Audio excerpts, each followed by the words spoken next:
नमस्कार, मैं रोहित कौशिक, गांव क्याटू, तहसील कंडाहार, जिला सोलन, हिमाचल प्रदेश। जैसा कि आप देख पा रहे होंगे, जो हमारे पास सामने खड़ी फसल है वो है टमाटर, और ये हमने बरसाती लगाए हैं। इसका जो समय था, ये लगाने का समय जुलाई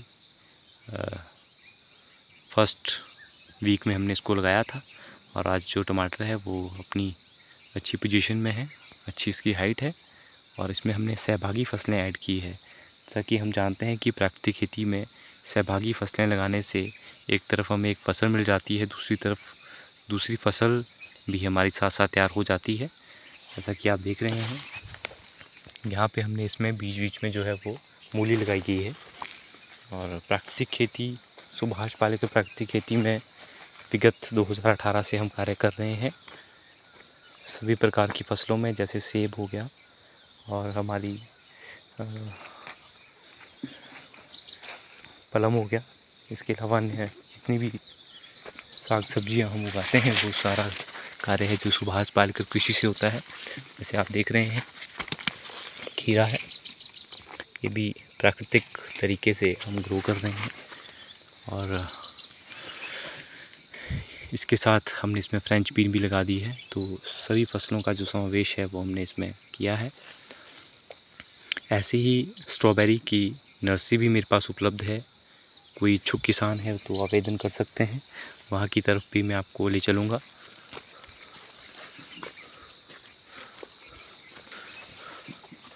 प्राकृतिक कृषि में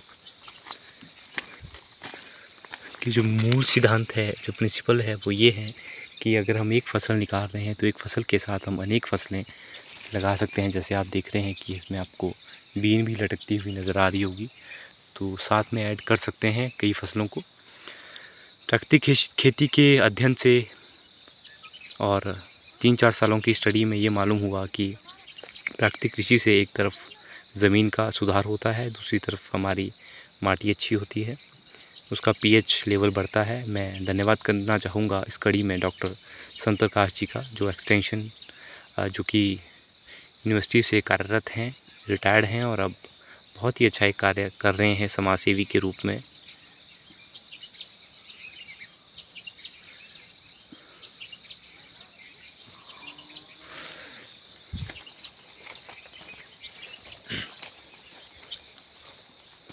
क्योंकि मेरा ये मानना है कि एक वैज्ञानिक भी हमें बहुत कुछ बताते हैं, सिखाते हैं, और किसान तभी पूर्ण रूप से किसान वैज्ञानिक बन सकता है जब वो पूरे ढंग से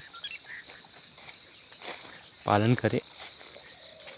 जैसा आप देख रहे हैं, यहाँ पे आपको करेला भी नज़र आ रहा है। तो कई तरह की फसलें हमने एक खेत में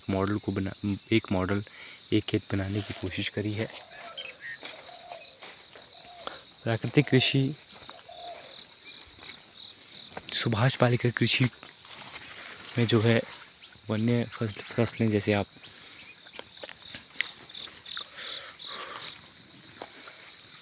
दलहनी फसलें ऐड कर सकते हैं अपने बागवानी में, ताकि अच्छा एक नाइट्रोजन मिलता रहे। सुभाष पालेकर खेती के दूसरे मॉडल की तरफ मैं आपको ले चलता हूँ, जहाँ पे आप देख रहे हैं सेब, नींबू, स्वीट बनाना पेपर, और ये नर्सरी जो मेरी है ये लगभग तैयारी पे है। किसी किसान बंधु को चाहिए तो कांटेक्ट कर सकते हैं। मेरा दूरभाष नंबर है 82 198 40 050। और इसके साथ साथ मैं बताना चाहता हूँ कि मैं संसाधन भंडार भी मुझे मुहैया करवाया गया है। कंडाहार से 6 किलोमीटर आगे चैल रोड पे मेरी दुकान है, जहाँ पे भी सारी दवाइयाँ जितने संसाधन में यूज़ होती है, जीवामृत, अग्निअस्त्र, नीमास्त्र, ये सारी दवाइयाँ भी मैं बनाता हूँ। और ये भी सेल करने का कार्य मेरा रहता है। सेल करने का नहीं, अपितु जागरूक करने का भी, कि जो किसान बना सकते हैं खुद वो स्वयं बनाएं। जैसा आप देख रहे हैं, स्वीट बनाना पेपर हमने लगाया है, जिसकी एक मिठास, एक स्वीट है, केले की शक्ल का है और एक मीठा होता है।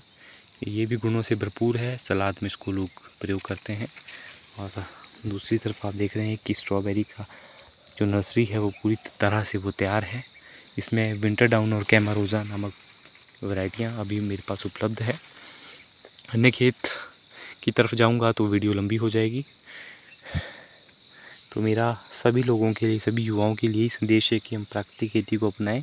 जहर मुक्त सुभाष पालेकर खेती से हमें एक अच्छा विज़न मिलता है, एक अच्छा दृष्टिकोण प्राप्त होता है कि हम दूसरों की थाली में अच्छा भोजन परोस रहे हैं तो हमारी अंतरात्मा जो है वो संतुष्ट होती है, सेटिस्फाई होती है। प्राकृतिक कृषि से भूमि के सुधार होने के साथ साथ हमें बहुत से स्वास्थ्य लाभ भी मिलते हैं।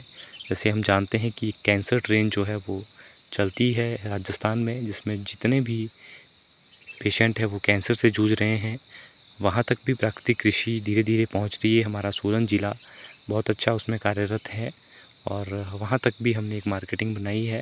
आप सभी युवाओं साथियों से मेरा अनुरोध रहेगा, अगर हम प्राकृतिक कृषि को एक मिल बांट के करेंगे तो जैसे सिक्किम ऑर्गेनिक बना वैसे हिमाचल भी एक दिन हमारा जहर मुक्त राज्य कहलाएगा। इन्हीं शब्दों के साथ आप सभी को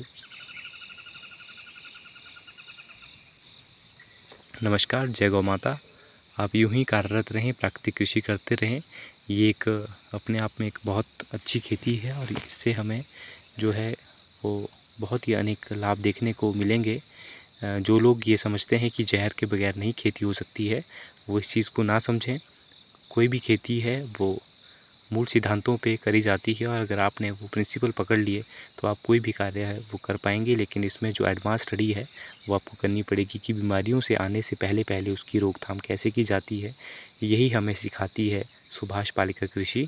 और इसके जो यंत्र है, नीमास्त्र है, अग्निस्त्र है, उसकी बदबू से कीड़े भागते हैं पत्तों के ऊपर से और बीमारियाँ आनी स्वाभाविक है, क्योंकि हर एक जीव जंतु को खाने के लिए एक शाकाहारी और एक मांसाहारी दो श्रेणी में बांटा गया है। शाकाहारी जीव जो है वो हमारे पत्तों पे आते हैं, रस चूसक कीट जिन्हें कहते हैं, और वो पत्तों को खा जाते हैं।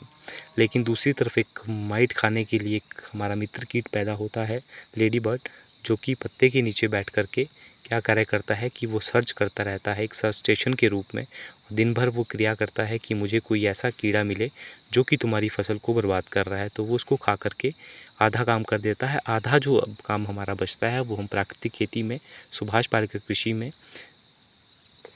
अगर फंगस जैसे आजकल माह जो है वो सितंबर का आने वाला है तो इन दिनों बीमारियां बहुत कम आएगी, लेकिन जैसे बरसात है तो फंगस डिजीज़ के लिए जो है हम जीवामृत और खट्टी लस्सी दो ही चीज़ें अगर उपयोग करें तो हमारी मिट्टी भी मुलायम बनी रहेगी और साथ में फंगस के जो प्रॉब्लम आती है वो भी दूर रहेगी। एनी क्वेरी के लिए 82 198 40 050 मेरा दूरभाष नंबर है और ये दवाइयाँ मैं आपको उपलब्ध कराता हूँ। हिमाचल का एक अकेला मेरा एक ऐसा सेंटर है जहाँ से मैं फॉर सेल का काम हिमाचल से लेकर पंजाब तक कर रहा हूँ। इन्हीं शब्दों के साथ धन्यवाद। मेरा YouTube channel Rohit Kaushik natural